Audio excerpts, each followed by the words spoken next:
Can you find a determinant if a matrix equal to, ये row a b c zero b a, मगर common बात क्या है कि देखो ये डायगोनल है ए बी सी और डायगोनल के नीचे सारे ज़ीरो हैं। डायगोनल के नीचे सारे ज़ीरो तो लोअर ट्रायंगल, डायगोनल के ऊपर सारे ज़ीरो अपर ट्रायंगल। और इसका आंसर क्या आता है, ये डायगोनल की मल्टीप्लिकेशन है। ए को मल्टीप्लाई करो बी से, बी को सी से, ए बी सी आंसर आ जाएगा। और अगर ये आप सेकंड क्वेश्चन में देखें, देखो तरतीब से लिखा है 1 2 3 4 5 6 7 8 9। अगर ये गिनती बिल्कुल तरतीब से लिखी हो तब भी डिटर्मिनेंट ज़ीरो के इक्वल होता है। और यहाँ देखें पूरा डायगोनल ज़ीरो है, पूरा डायगोनल ज़ीरो हो तो भी डिटर्मिनेंट ज़ीरो ही हो। 5 रॉस 5 कॉलम का मैट्रिक्स देख के आपने ढूंढना नहीं है, आपने करना क्या, आपने गौर से घूर के देखना है। और घूर के देखने पे पता चल रहा है अरे भाई ये तो डायगोनल मैट्रिक्स है, क्योंकि डायगोनल के अलावा सारे मेंबर ज़ीरो हैं। तो डायगोनल मैट्रिक्स हो या लोअर अपर ट्रायंगल मैट्रिक्स हो, इनका डिटर्मिनेंट निकलता है नंबर को आपस में मल्टीप्लाई करें। 2 3 ज़ा 6, 6 2 ज़ा 12, 12 1 ज़ा 12, 12 2 ज़ा 24। अब 5 सिफर में आया था, देख के लोगों का बैंड बच गया था। मतलब कैसे ये करना था यार, 2 3 ज़ा 6, 6 2 ज़ा 12, 12 1 ज़ा 12, 12 2 ज़ा 24 और यही आपका आंसर है। हाँ, नस वाले तो भाई बहुत बड़े राक्षस हैं, इसका सबूत ये देख लें। वहाँ का एग्जामिनर की बात कर रहा, क्या सवाल दे दिया, x+1 x+2 x+3 x+4 x+5 x+6 x+7 x+8 x+9 और कह रहे हैं इसका डिटर्मिनेंट तो निकालो। कैसे निकालें, ओपन मल्टीप्लाई x की वैल्यू सॉल्व करके। मेरे बच्चों जब ऐसी सिचुएशन होती है तो एक मेरा हीरो होता है, मैं अपने हीरो की मदद लेता हूँ। और बच्चों मेरे हीरो का नाम होता है ज़ीरो। कहीं ज़ीरो तो कभी साइड हीरो भी एक होता है हमारा 1, जहाँ ज़ीरो काम ना है वहाँ 1 यूज़ करते हैं। एक्स को ज़ीरो मान लो। वेल जैसे मैंने एक्स को ज़ीरो किया, ये साल नस में 15-16 दफ़ा रिपीट हुआ है, ऐसे अंदाज़ा कर लो है ये क्या। अब तो ये 1 2 3 4 6 7 8 9 तरतीब से आ गया। अब मैंने कहा था जब 1 से 9 तक तरतीब से ऑड नंबर में, चाहे 1 से 9 हो, 1 से 25 49 81, तो डिटर्मिनेंट किसके इक्वल होता है, ज़ीरो। आंसर आ गया। और जिनको ट्रिक नहीं बताऊँ उनका एग्ज़ाम में ही आ गया।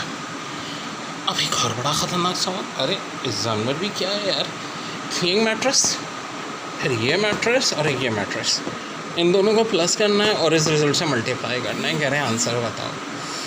तो भाई अगर तरतीब से चलें तो पहले इन सब को 9 के 9 मेंबर को प्लस करेंगे, फिर पहली रो पहला कॉलम, दूसरी रो दूसरा कॉलम, तीसरी रो तीसरा कॉलम, ऐसे मल्टीप्लाई होगा कि नहीं।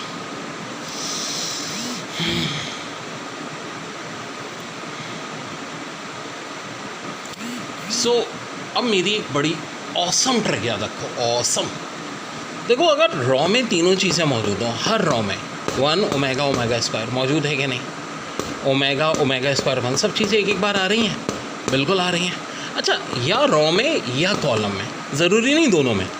यहाँ तो हर रॉ और कॉलम दोनों ही ऐसा चल रहा है कि देखो हर चीज़ एक बार, यानी एक बार 1 ओमेगा ओमेगा स्क्वायर, तीनों चीज़ें रॉ में भी आ गई, कॉलम में भी आ गई, तीनों में, ठीक है। यहाँ रॉ में कम से कम आ रही हैं, ज़रूरी नहीं कि दोनों में आए, ठीक है। और यहाँ देखो फिर जो मल्टीप्लिकेशन हो रही है इसमें भी तीनों चीज़ें, जब भी ऐसा होगा पता है आंसर क्या आना है, ज़ीरो आना है एंड में, ये याद रखना। बड़ी अच्छा ट्रैक है अभी। अब ए स्क्वायर अगर ए के बराबर होता है तो मैट्रिक्स कहलाता है इटम्पोटेंट। जी हाँ, इटम्पोटेंट। और अगर ए की कोई भी पावर, ए स्क्वायर ए क्यूब, ज़ीरो के बराबर आ जाए तो मैट्रिक्स निलपोटेंट। अगर किसी मैट्रिक्स का ट्रांसपोज उसका मैट्रिक्स के इक्वल हो तो मैट्रिक्स से मैट्रिक्स। ट्रांसपोज क्या होता है वैसे सबको पता है, फिर भी अभी बताऊंगा मैं आगे। और ए ट्रांसपोज अगर -a के बराबर हो तो इसकी सिमेट्रिक। अगर किसी मैट्रिक्स का स्क्वायर लो और वो आइडेंटिटी मैट्रिक्स के बराबर आ जाए, आइडेंटिटी मैट्रिक्स यानी अगर ये 2 रॉस 2 कॉलम है तो I2, 3 रॉस 3 कॉलम है तो I3,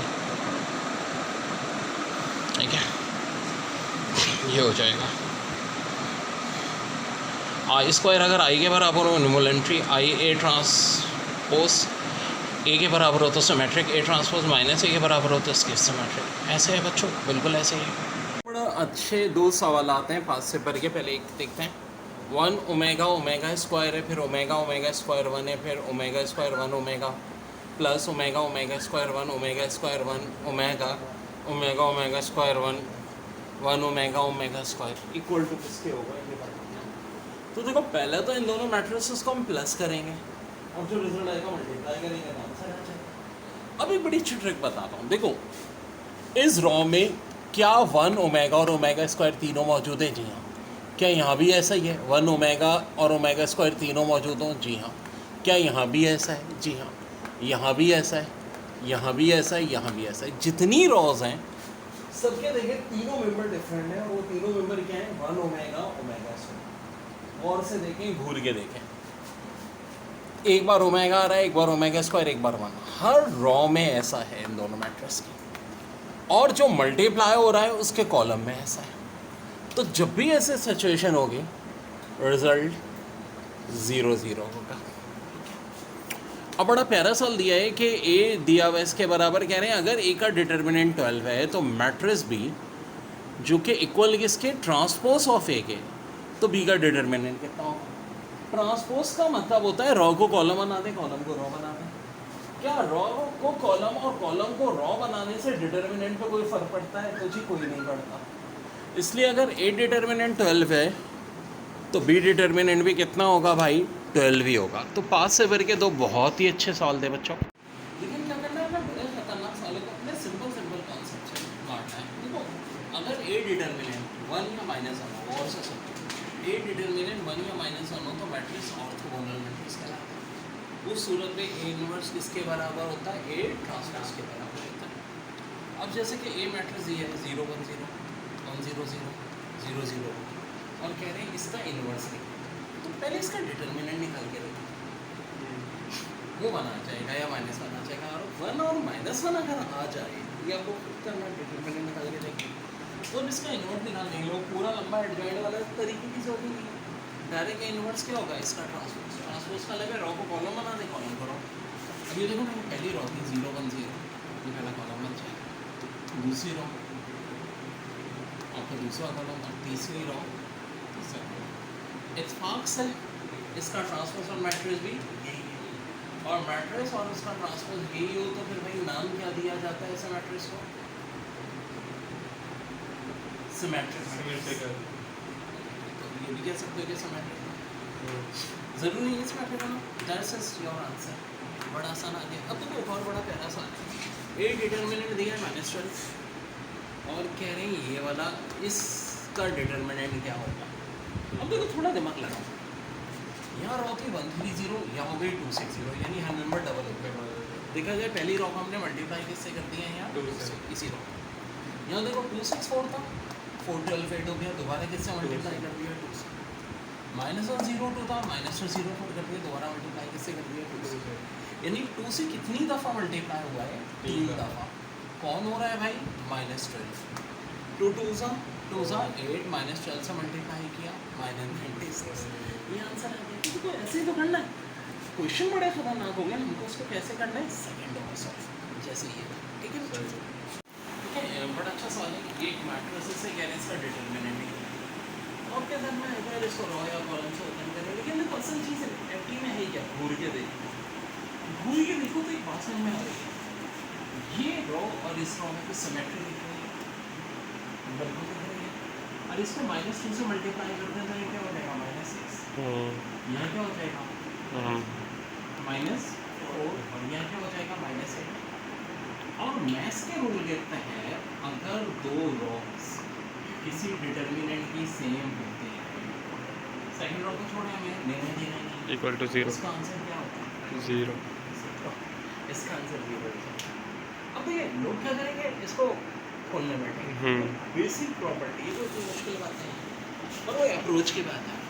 अब ये तो आया था डाउट में न, उसमें इतना खतरनाक सवाल आया था कि ऐसा एक मैट्रिक्स दिया था और कहा था कि x की वैल्यू निकालो जब ये मैट्रिक्स किसके इक्वल है? इसका डिटर्मिनेंट 0 के। अब 0 कितने मेरे ध्यान में होता है?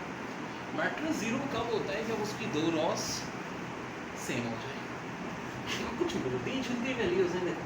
3 का -2 से मल्टीप्लाई करो -6, 2 को -2 से करो -4 और 4 को अगर हम -2 से करते हैं तो -8 8 आता है।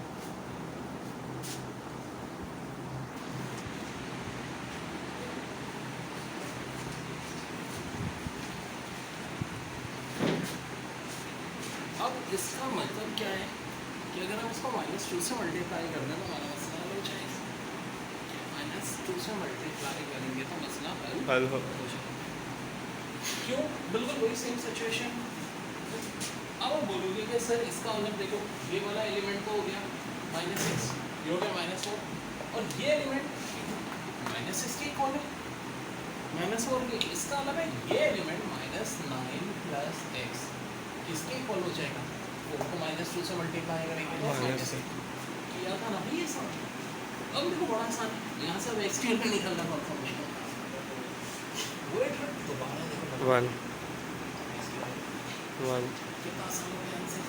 तो हर बार देखो दिमाग का सही इस्तेमाल और कुछ नहीं। मैट्रिक्स का डिटर्मिनेंट निकालने को क्या है? सो बच्चों बहुत सिंपल सी बात है। मैं करूँगा कि ये जो डायगोनल्स है ना इनको बस मल्टीप्लाई कर दूँगा। 3 4 12, 12 5 60, ये आंसर हो जाएगा। यहाँ भी ऐसे आ जाएगा 4 4 16, 16 4 64। लेकिन बच्चों लेकिन फ़र्ज़ करो कुछ ये ऐसा हो गया मैट्रिक्स। अब देखो डायगोनल के नीचे वाले तो 0 हैं, ऊपर वाले 0 नहीं हैं। अब इसका डिटर्मिनेंट कैसे निकालोगे? डिटर्मिनेंट बच्चों अभी भी वैसे निकलेगा इन तीनों को मल्टीप्लाई करके। 3 4 12, 12 5 60। लेकिन बड़ी ख़ास बात है, इसको कहते क्या हैं? इसको कहते हैं लोअर ट्रायंगल। किसको कहते हैं लोअर ट्रायंगल? देखो बहुत अच्छी तरह कॉन्सेप्ट समझो। डायगोनल के नीचे वाले मेंबर 0, डायगोनल के ऊपर वाले मेंबर 0 ना हो, ये कहलाएगा लोअर ट्रायंगल। तो ये आखिर क्या कहलाएगा? ये अभी तो खैर डिटर्मिनेंट है, लेकिन अब मैं इसको तब्दील कर देता हूँ। देखो डिटर्मिनेंट अभी भी इसका वैसे निकलेगा यानी 64, लेकिन अब अपर वाला पार्ट ट्रायंगल का 0 है तो ये कहलाएगा अपर ट्रायंगल। अब देखो हमने मैट्रिक्स ABCD पढ़ा था, कोई कहे कि इसका एडजॉइंट निकालो। एडजॉइंट मैट्रिक्स का कैसे निकलता है? A और D की जगह तब्दील, ठीक है, B और C की साइन तब्दील, प्लस से तब क्या हो जाएगी? माइनस हो जाएगी। बहुत इंपॉर्टेंट, ठीक है, प्लस थी तो अब माइनस हो जाएगी। और A और D की जगह तब्दील हो जाएगी, यानी इन दोनों की जगह तब्दील, इन दोनों की साइन तब्दील। और A इनवर्स कैसे निकलेगा? वो निकलता है एडजॉइंट A को डिवाइड करो A डिटर्मिनेंट से। लेकिन ये जो A डिटर्मिनेंट है जो कि AD - B से निकलता है, ये 0 ना हो। और ये 0 हो जाएगा तो मैट्रिक्स कहलाएगा सिंगुलर मैट्रिक्स। क्या कहलाएगा? Singular matrix. सो बच्चों हम ट्रिक करने जा रहे हैं, देखते हैं ऐसे सवालों को सॉल्व करके। बड़े मज़े की शॉर्ट ट्रिक हैं, तो अभी बेसिक कॉन्सेप्ट समझा रहा हूँ उन लोगों के लिए जिनके वीक हैं, ठीक है जी। बिल्कुल बेसिक से लेके चल रहे हैं, हर सब्जेक्ट को मैं इंशाल्लाह कराता रहूँगा यार, टेंशन नहीं लो। देखो वीडियो क्लास के बहुत सारे एडवांटेज होते हैं भाई। अब इंटीग्रेशन के ज़्यादा गिलास में जनरली कितने 50-60 साल करा दूँगा। अब तो आपको भाई 100 200 300 हर बार जब भी इंटीग्रेशन रिव्यू करवाऊँगा 40-50 नए क्वेश्चंस के साथ इंशाल्लाह। तो सोचो कितनी प्रैक्टिस हो जाएगी। पढ़ना है बस अब लग के। ओके डियर, सो अभी सेट है मैट्रिक्स 1 2 3 4। पहले तो इसका डिटर्मिनेंट निकालो, ये इससे मल्टीप्लाई इससे। 1 4 4, 2 3 6 -2, क्योंकि 0 के इक्वल नहीं है। अब इन दोनों का साइन तब्दील, इन दोनों की जगह तब्दील, यहाँ 4 और 1, यहाँ -2 -3 और ये -2। अब -2 से बारी सबको डिवाइड कर दो। 4 को -2 से करो -2, -2 को -2 से करो 1, -3 को -2 से करो 3/2 और ये -1/2। यही बच्चों इसका आंसर आ जाएगा। बच्चों मैट्रिक्स का चैप्टर स्टार्ट कर रहे हैं, तो देखो एक चीज़ कहलाती है रॉ। कितनी रॉ है ये? 2 रॉ। और कॉलम क्या होते हैं? ये कितने कॉलम है? 3। 2 रॉ 3 कॉलम, बड़ी नाइंसाफ़ी है। और बच्चों जिस मैट्रिक्स में नाइंसाफ़ी हो वो मैट्रिक्स कभी स्क्वायर मैट्रिक्स नहीं होता, बल्कि रेक्टेंगल मैट्रिक्स होता है। कितनी रॉ है? 1 और 1 2। कितने कॉलम है?